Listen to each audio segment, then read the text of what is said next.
তেমন ভুল আমার চোখে পড়েনি। এই যে আপনি মাইক্রোফোন ধরার ক্ষেত্রে যে হেজিটেশনটা অনেকের মধ্যে দূর হয়ে গেছে, যে আমি মাইক্রোফোন ধরাবো কীভাবে, আমার মাইক্রোফোন ধরাটাকে অনেক ভুল হচ্ছে কিনা, বা কেউ পিটিসি দিতে গিয়ে অনেক বেশি ঝুঁকে যাওয়া, সেই জায়গাটাও কিন্তু দেখিনি, যে জায়গাগুলো অনেক সময় মিস্টেক হয়। স্বল্প কথার মধ্যে আপনি যদি 10 সেকেন্ড, 15 সেকেন্ড বা 20 সেকেন্ডের মধ্যে শেষ করতে পারেন, ইটস এনাফ। আপনি এত ডিটেলস তথ্যতে যাওয়ার দরকার নেই।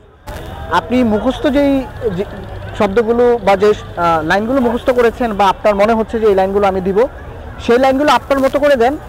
মনে না থাকলে সেই সিমিলার লাইনগুলোতেই শেষ করেন। আপনারা এইটুকুই চেষ্টা যে আমি ক্যামেরার সামনে অন্তত 15 থেকে 20 সেকেন্ড বা 25 সেকেন্ড সাবলীলভাবে আমরা লাইনটা ফিনিশিং দিব, দ্যাটস ইট, আর কিছু না। কিন্তু ওইটাই মাথায় রাখা যে আমি স্টোরিতে যে লাইনগুলো ব্যবহার করেছি, যেগুলো একবার ব্যবহার অলরেডি করেছি, সেগুলো বেঁধে রেখে অন্য যে কোনো লাইন বা অন্য যে কোনো শব্দ, অন্য লাইনগুলো ব্যবহার করা গেলেই সবচেয়ে ভালো। কারণ হচ্ছে নতুন একটা মেসেজ। নাহলে আপনি পিটিসি কেন দিবেন?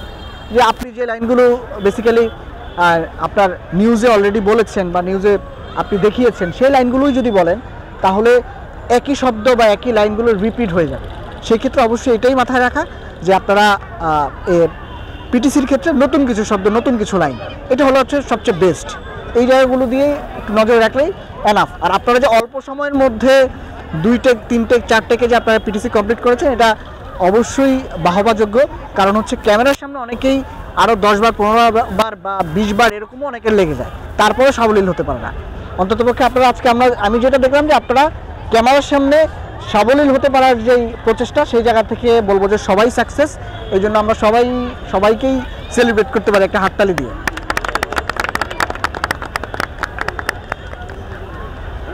আর পিটিসি দেওয়ার ক্ষেত্রে আপনাদেরকে আর কোনো কোয়ারি আছে যে মানে কতটুকু সময়? 3টা লাইন আপনারা দেন, এত বেশি বড় করার দরকার নেই। আবার প্লেসের নাম যে আপনার আগেই বলতে হবে এমনও কোনো কথা নেই, যে আপনি প্লেসের নাম রায়ের বাজার স্মৃতিসৌধ থেকে আমি রাহেনুল ইসলাম, অমুক টেলিভিশন, ঢাকা, এটা যে আগে প্লেসের নাম বলতে হবে এমন কোনো বাধা নেই। আপনি বলতে পারেন, আগে আপনার নামও বলতে পারেন, রাহেনুল ইসলাম, রায়ের বাজার স্মৃতিসৌধ, অমুক টেলিভিশন, ঢাকা, এভাবেও বলতে পারেন, ঠিক আছে?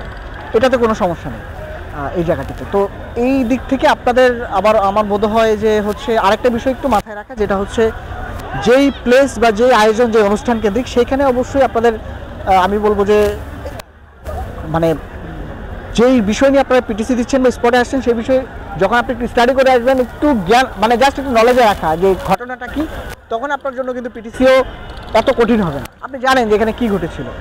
আর যেহেতু প্রতি বছরই এই দিনগুলো আসে আমাদের ইয়েতে, প্রতি বছরই আমরা এই দিনগুলোকে স্মরণ করছি, এবং প্রতি বছরই নির্দিষ্ট দিন ছাড়াও অন্য দিনগুলোতেও যেহেতু এই ধরনের স্থাপনাগুলোতে, এই ধরনের স্থানগুলোতে প্রচুর মানুষের লোক সমাগম হয়, তা আমাদের তো স্বাভাবিকভাবেই জেনারেল নলেজও আছে এই ধরনের প্লেসের ক্ষেত্রে।